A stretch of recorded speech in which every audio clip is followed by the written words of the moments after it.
kami syukur bahwa hari ini persidangan baik terdakwa Nikita Mirzani maupun Ismail telah terlaksana dengan baik. Walaupun tadi ada sedikit permasalahan, tapi kita yakin semua dapat diselesaikan dengan baik. Dan menyangkut hari ini, ada 3 saksi yang diajukan oleh jaksa penuntut umum. Pertama adalah Dr. Oki, kedua adalah Sheila Sofia, ketiga dari pihak laboratorium. Dan dari ketiga saksi ini, kita mendapat penjelasan yang lebih baik dan lebih jelas arahnya kemana. Bahwa pemerasan tahap demi tahap telah kelihatan hasilnya. Silahkan untuk selanjutnya. Ya, jadi tadi udah diperiksa ya. Dr. Oki diperiksa. Awalnya sih ceritanya agak mengikuti settingan mereka. Dikatakan bahwa ini adalah endorsement.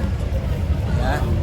Tapi pada saat hakim bertanya kepada Dr. Oki, apakah Dr. Oki punya produk yang di-endorse atau Nikita menjadi brand ambassador-nya, dijawab ada.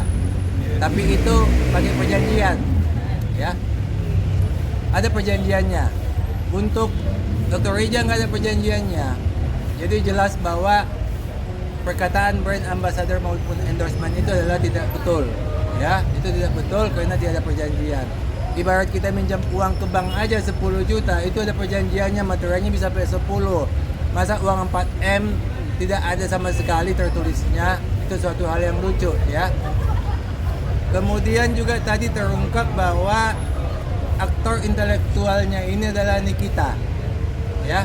Di situ terlihat bahwa Nikita mengatakan ke Oki, yang penting aku dapat uangnya, yang penting rumahku lunas, ya.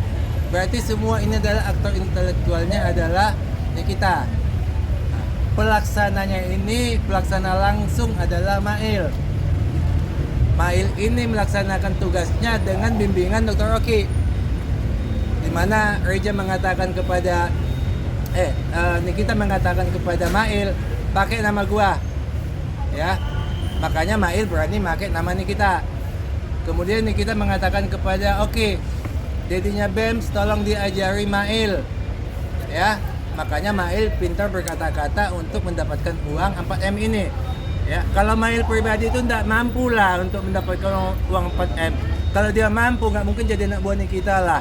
Dia jadi pengusaha juga, ya. Tapi diajari oleh Dr. Oki sehingga dia mampu, ya. Dan kemudian tadi juga kita sangat senang sekali bahwa penjelasan daripada Sheila Sofia itu identik dengan penjelasan daripada Dr. Oki, bahwa Sheila Sofia ini juga seperti itu, ya. Aktor intelektualnya dia adalah Nikita Mirzani, ya. Pelaksana langsungnya adalah Mail, ya. Pembimbing Mail ini tetap juga Dr. Oki. Jadi semuanya ini adalah permainan mereka bertiga. Satu aktor intelektual yang menikmati uangnya, satu pelaksana tugas untuk menghubungi Dr. Reja, satu yang membimbing Mail supaya jadi pintar untuk mendapatkan uang, ya. Itu lagi. Jadi kalau memang kita lihat tadi kesaksian Sheila Sofia tadi bahwa ini sebenarnya seperti pemerasan berantai. Jadi bukan hanya Dr. Reja yang diperas, ini juga diperas, hanya tidak dilaporkan. Dr. Reja melaporkan ke polisi. Jadi ini ada rangkaiannya. Jadi memang kami istilahkan ini pemerasan berantai. Jadi Dr. Reja yang memulainya, dan satu demi satu nanti akan kelihatan. Pertama, Sheila Sofia sudah menyatakan bahwa dia dikenakan biaya 350 juta. Ya, dari angka-angka yang sudah ditetapkan hanya turun ke bawah sampai 350 juta. Untuk travel lain produk, ya. Ya. Dan alangkah anehnya memang sidang hari ini saya sebenarnya agak prihatin dengan kondisi terdakwa ini. Karena penasihat hukumnya itu bukan membahas pokok permasalahan, tapi dia membahas yang tidak terlibat langsung dengan pokok permasalahan. Dikatakan pemerasan. Pemerasan itu adalah adanya ancaman. Ancaman bentuk apa? Psikologis, nama baik, beruntus, abu-abu, bahkan akhirnya kredibilitas Dr. Reza hancur katanya. Penipu lah Penipu. Jadi psikologisnya dihajar. anak-anaknya itu.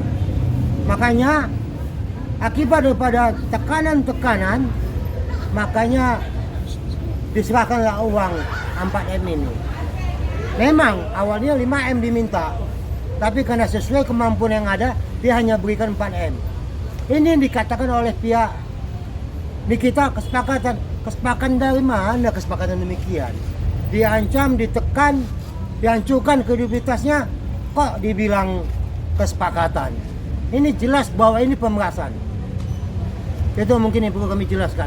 Dan bahkan tadi kita lihat bagaimana arogansinya terdakwa kita ini. Dia bentak-bentak hakim. Bahkan tadi setelah sidang ditutup, dia tidak mau kembali ke Pondok Bambu. Dia ngotot mau di pengadilan. Ini apa sebenarnya yang dilakukannya ini sih? Ini persidangan. Ya kita bersyukur jaksa penuntut umum tadi cukup bijak. Tidak memaksa langsung, tapi dibujuk, bahkan sampai setengah jam. Dibujuk, akhirnya mau juga kembali ke Pondok Bambu. Itu yang bisa kami sampaikan. Dan itu bukan suatu kehebatan itu. PH-nya harusnya mengajari bahwa terdakwa itu jangan melawan sama hakim, ya, jangan bentak hakim, jangan seperti tadi bertingkah. Itu jadi nilai jelek di hakim, ya. Kasihan nanti Nikitanya hukumannya tadinya lebih ringan bisa jadi berat, ya. Mestinya PH-nya ini ngajarin lah. Harus bantu terdakwa ini. Kasihan Nikita dibuat seperti itu, ya. Oke. Kemudian masih ada pertanyaan? Ya, saya. Yang katanya produknya Reza Gladys tidak lulus BPOM. Iya, seperti itu apa, makanya Pak? saya bilang. Dari awal kan ini